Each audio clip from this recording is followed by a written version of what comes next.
Hi and welcome to our first video blog. My name is Kristen and I'm part of the Wild Wino Women. Now it may look like I'm at a vineyard, but I'm actually at home in Westlake, California to show you how to make homemade wine. So let's go take a look.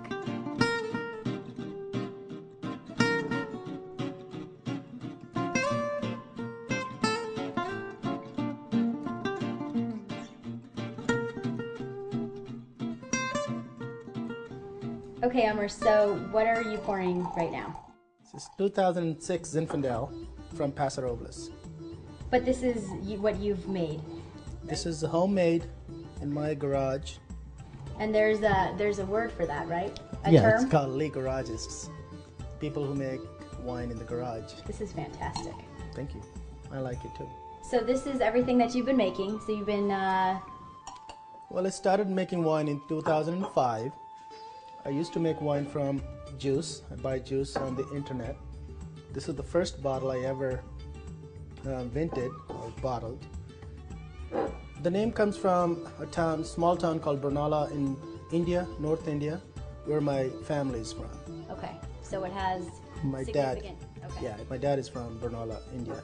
And I noticed that there's a jasmine reserve. My daughter Jasmine always helps me in the wine process in pressing grapes, bottling the wine. So I just named this as Jasmine. She's my assistant and my moral support. Great. When 500 pounds of grapes gets overwhelming to press, yes, Jasmine was there for me last year, yes. So speaking of 500 pounds of grapes, we should probably go see them. Okay. All right, let's go. So what are in these 4 containers? Well, these 4 containers contain grapes from this year, okay. 2007 Cabernet Sauvignon.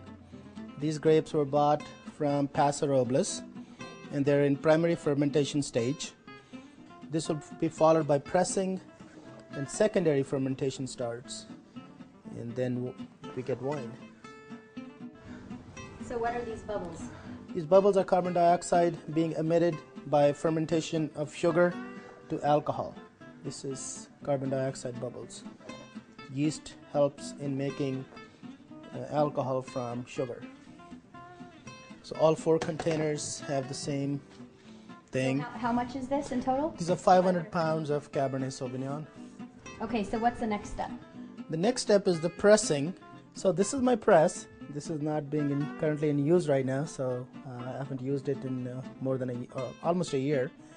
We put the grapes in there and mechanical pressure is applied by this thing that is loud. turning down. And then juice comes out and is collected in a container like this, and we leave it for a few days, and the sediment goes at the bottom, and the pure wine or clearer wine is collected and put in a barrel or one of those glass carboys. And that's when the wine ages, which I plan to do for a year at least for most of my wines. And after the wine is aged and ready to be bottled, this is my bottling equipment. So this is the contraption. Yeah, Wine bottling. Yeah, you fill the bottle with wine and put it in there. The cork goes on top. Basically. Wow. So you plan on doing this with 150 bottles of wine? Yes, yes. I bottle all my wine myself. And these are from recycled bottles? Then? Yeah, most of them are recycled. Some of them I buy on the internet. Okay. I use my own bottles, clean them, sterilize them, and then use them for bottling. Correct. Yeah. This is my 30-gallon barrel. This is American oak. After the first racking is done, the wine goes in the barrel.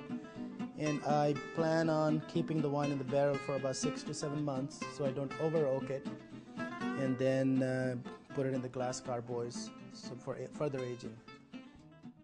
Yes. Why do you like doing this at home? Well, I fell in love with winemaking, the evolution of wine. A couple of times I visited Napa, and ever since then I fell in love with red wines. So I'm basically a red wine fan and started making wine, started liking it, started getting good comments from friends like yourself. Yeah, this is great. And that's why I do it. I don't drink it all.